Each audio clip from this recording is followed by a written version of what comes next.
President Donald Trump recently had a several-hour-long interview with SpaceX and Tesla owner Elon Musk. And when I tuned in on X, there were over 1.3 million live listeners. But apparently, they got over 73 million views overall, with the surrounding posts generating nearly 1 billion views in the first day alone. As many people wanted to hear Donald Trump, unfiltered, seemingly incredibly reasonable. Would it be accurate to say that you're supportive of legal immigration, but we obviously need to shut down illegal immigration and especially unvetted illegal immigration, because I think most people who are illegal immigrants are actually good, but you can't tell the difference unless there's a solid vetting of who comes across the border.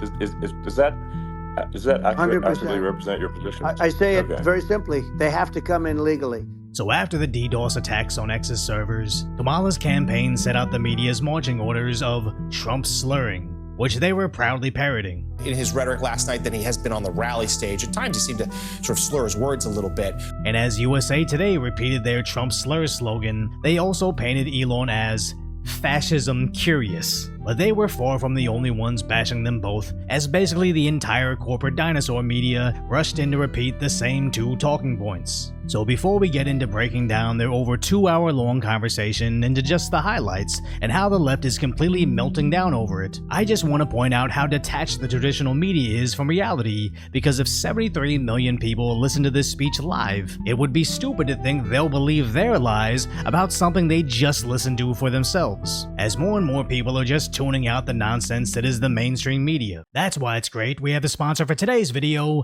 Raycon. As you know, I've been using the Raycon Everyday Earbuds for quite some time, but they now feature multi-point connectivity that actually lets you pair them with 2 devices at once. So when I'm out walking, using their active noise cancellation and 3 different sound modes to make podcasts sound richer or give my music deeper bass, I can come home to connect them to my laptop and switch them back to my phone to take calls with ease. So not only do they come with several optimized gel tips, they now come in new colors like carbon black, royal blue, blush violet, and forest green. So back to school shopping should be easy, as everybody can find a fit and a color that goes perfectly with their style every day. So support the channel by clicking the link in the description box or go to buyraycon.com/decoyvoice to get 20 to 40% off your purchase today. As Trump's long-form interview with Elon just made him seem more relatable to a lot of Americans. Start off with, this attempt, which was an incredible thing, and I have to say that your actions after that attempt were inspiring. You, instead of shying away from things, instead of ducking down, you were pumping your fist in the air and saying fight, fight, fight. And I think that's, the president of the United States represents America, and I think that is America. That is strength under fire. The bigger miracle was that I was looking in the exact direction of the shooter, and so it hit me at an angle that was far less destructive than any other angle. So that was the miracle. That was, for those people that don't believe in God, I think we got to all start thinking about that. You have to, I'm a believer. Now I'm more of a believer, I think, and a lot of people have said that to me. A lot of great people have said that to me, actually. And I'm willing to bet at least some of those 73 million people that tuned in were for the first time hearing Donald Trump for who he actually is, not the spooky boogeyman the media so desperately tries to portray him as, which is in stark contrast to how the same publication portrays Harris. And what's even more pathetic, as in that same issue of Time, Harris apparently declined to be interviewed by them, and yet they still went to their knees to publish a fluff piece for her. They're like the news publication version of a simp subscribing to an OnlyFans, except in this scenario, she actually does screw them, albeit in a different way. But then Trump went into how Kamala stole his no tax on tips policy. Kamala was the border czar. Now she's denying it. Everything that I do, she's saying she was strong on the border. We're going to be strong. Well, she doesn't have to say it. She could close it up right now. They could do things right now. It's horrible. No tax on tips, and all of a sudden she's making a speech and saying there will be no tax on tips. I said that months ago.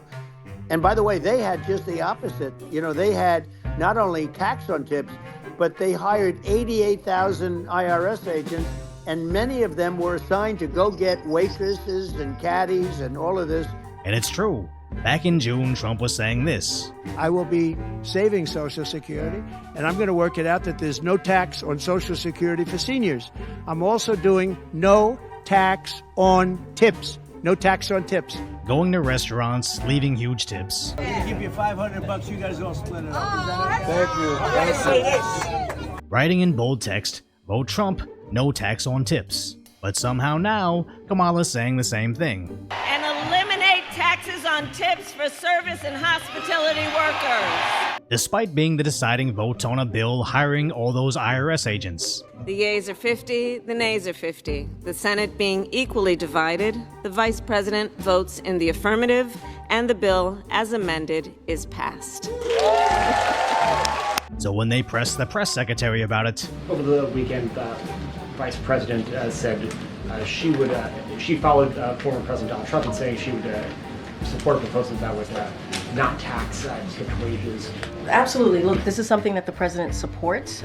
He supports eliminating taxes on tips for service and hospitality workers. So Kamala's always been on the side of the American people, except for those last 3 years as vice president and these last couple months as Biden has basically disappeared, where apparently they'll do absolutely nothing until it's election season. And now they have to pretend to care, campaigning about all those things Kamala might do later as if she couldn't currently do it in office right now. And what's worse, if Trump campaigns on stop taxing tips, CBS says it'll cost the feds too many billions. But when Kamala says it 2 months later, it's suddenly a new policy position that fights for service and hospitality workers. No matter how much you despise the corporate media, it's not enough. As later in the interview, Trump and Elon discuss the current administration's crumbling economy. The thing that they really is making them angry is what Kamala and Biden have allowed to happen to the economy. It's a disaster with inflation. A lot of people just don't understand where inflation comes from.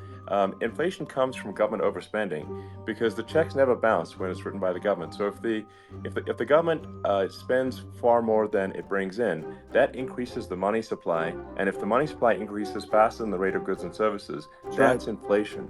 I mean, I think it would be great to just have a government efficiency commission that takes a look at these things and just ensures that the taxpayer money, the taxpayers' hard-earned money, is spent in a good way. And I'd be happy to help out on such a commission. I'd love it if it were formed. Well, you're the greatest cutter. I mean, I look at what you do. You walk in and you just say, "You want to quit?" They go on strike. I won't mention the name of the company, but they go on strike, and you say, "That's okay. You're all gone. You're all gone." So every one of you is gone, and you are the greatest. You would be very good. Oh, you would love it. So Trump brings up a valid point about inflation. Elon says he has a reasonable solution, and they pretty much come to a conclusion that Musk would be the best man to solve it. The media didn't get to cut away for a negative spin, progressives don't get to shove inclusion initiatives in, and bottom line, most Americans agree with everything that was said. So that's probably why they were so desperate to shut this down.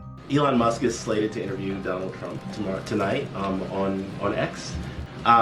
What role does the White House or the president have in sort of stopping that, or stopping the spread of that, or sort of intervening in that? Some of that was about campaign misinformation, but it's a wider thing, right? Yeah, no, and you've heard us talk about this many times from here about the responsibilities that social media platforms have when it comes to misinformation, disinformation. Don't have anything to read out from here about specific ways that we're working on it, but we believe that they have the responsibility. Yeah. Americans hearing a simplified explanation of how the Biden administration is causing inflation, so Elon offers his time to fix it. Someone notorious for cutting out bloat in organizations while managing to increase productivity. This is what the news media and the White House is so desperate to stop us from hearing? Why are they so afraid of us hearing common sense? Because after Trump agreed Elon should be in charge of efficiency, Trump actually started to think Elon could help him in dismantling the Department of Education. What I'm going to do, one of the first acts, and this is where I need an Elon Musk. I need somebody that has a lot of strength and courage and smarts. I want to close up Department of Education, move education back to the states, where states like Iowa, where states like Idaho, not every state will do great, because states that basically aren't doing good now. You look at Gavin Newsom, the governor of California. He's terrible. He does a terrible job. So he's not going to do great with education. But Of the 50, I would bet that 35 would do great. I mean, I think the only thing that's going to force some of these states to change is if they risk bankruptcy and they're not getting bailed out by the federal government. Right. I just love how even Trump knows California's governor is called Gavin Newsom, because it's true. You can't name one program in California that outperforms its counterparts in other states, and the mass exodus of citizens from a state proves it. And why wouldn't we want to cut the bloat out of our education system? It's not like anybody believes our schools are improving, so might as well eliminate the millions of dollars going to administrators several states away and let the local districts decide how to best educate their students. But again, no matter what Trump says, the news media can't help but spin it as evil, as CNN tried to paint their discussion on nuclear power negatively. And Nagasaki were bombed, but now they're like full cities again. So it's really not something that, you know. So it's not as scary as people think, basically. So that was more Elon Musk than Donald Trump talking about, sort of suggesting that what happened almost 80 years ago, I think 80 years ago next year, the bombing of Hiroshima and Nagasaki, now it's okay. When in actuality, it was a reasonable point. You know, people have this fear of nuclear electricity generation, but it's actually one of the safest forms of electricity generation. It's just a huge misunderstanding. If you look at the injuries and deaths, you know, caused by, say, I mean, I'm not going to try to pick on coal mining, but just any kind of mining operation. And there's a certain number of injuries and deaths per year. And you compare that to nuclear. Nuclear is actually way better. You know, maybe they'll have to change the name. The name is it's a rough name. There are some areas like when you see what happened in good bad branding. Right, we'll have to rebrand it. We'll have to give it a good name. We'll name it after you or something. It does have a branding problem. When you see what happened in Japan, where they say you won't be able to go on the land for about 3,000 years. Did you ever see that? It's actually not that bad. So like after Fukushima happened in Japan, like people were asking me in California, you know, are we worried about like a nuclear cloud coming from Japan? I'm like, no, that's crazy. It's not even dangerous in Fukushima. I actually flew there and ate locally grown vegetables on TV to prove it. So Trump and Elon are talking about clean energy and how nuclear power is overregulated because normal people don't realize how long places stay irradiated. And CNN somehow tried to twist it into an insensitive comment about what happened to Japan in World War II. So no wonder everybody knows that CNN is a complete joke. I know you guys are objective over there, that you just report the news as it is. Oh, I know. CNN makes a... I know. Was that supposed to be a laugh line? I wasn't supposed to be, but I guess it is. And these weren't regular people like you and me. These were people in deep blue New York City that sacrificed their entire evening to go watch the far-left Colbert Show live. And even they laughed in the face of CNN being labeled objective, because the truth is coming out as Trump discussed Biden implementing lawfare against him. This was a Biden administration did something that's never been done in this country, and that's go after their political opponent, me, with this nonsense and just nonsense. They've never done this before, and they set up a very bad precedent. It's called lawfare, warfare. It's a terrible thing, and never happened in our country. It does happen in banana republics and third world countries. And when the day comes that you can't fight for election integrity, you don't have a country anymore. And this wasn't the angry, insulting Trump.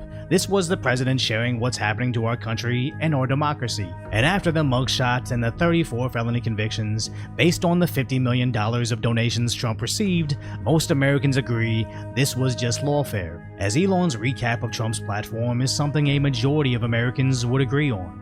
Yeah, I mean, if I could summarize it, perhaps, you know, I think these are issues that I think most people in America would agree with, which is that we want safe and clean cities, we want secure borders, we want sensible government spending, we want to restore both the perception and reality of respect in the judicial system, just, you know, stop the lawfare, and I think that's like, and how are those even right-wing positions? I think those are just that's just common sense, and that's I mean, would you agree with that? 100%. And yet you, as an American, if you had the patience to listen to all 3 hours of that interview or watch my recap and think, yes, safe and clean cities, secure borders, regulated government spending, and fixing our judicial system, those all sound like reasonable things to want. The media would now paint you as a right-wing loon. Which sounds ridiculous, but there are people that are so weak-willed with their convictions that they will abandon their desire for safe and clean cities to avert being labeled alt-right. As the Democrats are desperate to label Elon fascism curious, which is objectively the stupidest thing they've said, but they're attacking him now just because he used Twitter to provide us insight into who Donald Trump truly is. Because remember, just a few years ago the same platform, Twitter, was taking down posts of Trump saying this on the 6th. But you have to go home now. We have to have peace. We have to have law and order. We have to respect our great people in law and order. We don't want anybody hurt. It's a very tough period of time. I don't know about you, but it kinda seems to me that they wouldn't be this desperate to shut down Elon Musk and Twitter if they weren't losing. And if you appreciate my concise, light-order commentary on the tragic status that is today's reality, hopefully I've earned your subscription, then go check out the video on how the corporate media tried to attack Trump to his face, but accidentally ended up just proving him right.